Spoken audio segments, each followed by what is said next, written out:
John Hecox from Gothenburg, Nebraska. We farm in the Gothenburg-Brady area in central Nebraska. We grow yellow corn, white corn, some food-grade corn, quite a bit of food-grade corn, and cow corn and soybeans. And then we do a lot of alfalfa as well.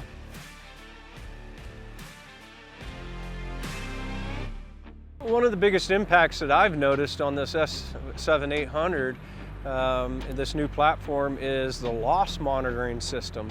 It actually gives you a bushel per acre loss. You just do a simple calibration procedure in the beginning, and you actually go out and look. If it says you're losing 1.5 bushels on the ground, and you go through your little ring out there and count your kernels, that's exactly what it's doing.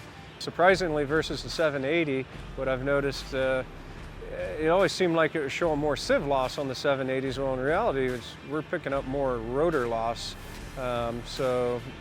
It's given us real numbers and a lot more accuracy, I believe.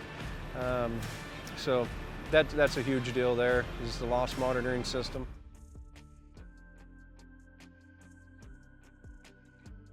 You see it make changes, when you start hitting your thresholds that you input to it, that, for example, cracks and brokens, FM, your losses, and it's trying to adjust on its own and make logical decisions on what's going to, give you the maximal efficiency. So the machine is adjusting on the fly, whether it be concaves, sieves, rotor speed.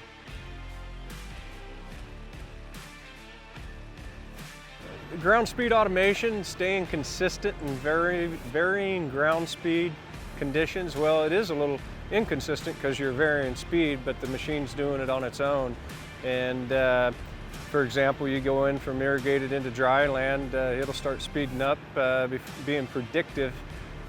So you're keeping the machine full constantly. And as an operator, we try to do that, but it is kind of nice to have a little bit of hands-free and let the machine keep itself optimal capacity at all times through varying conditions.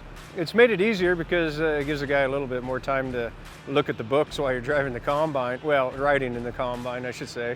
But it takes a little bit of the stress off of the operator.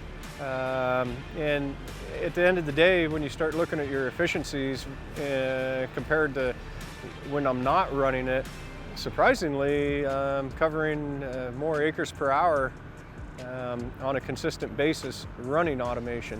The predictive ground speed, especially in soybeans, actually worked better than I anticipated.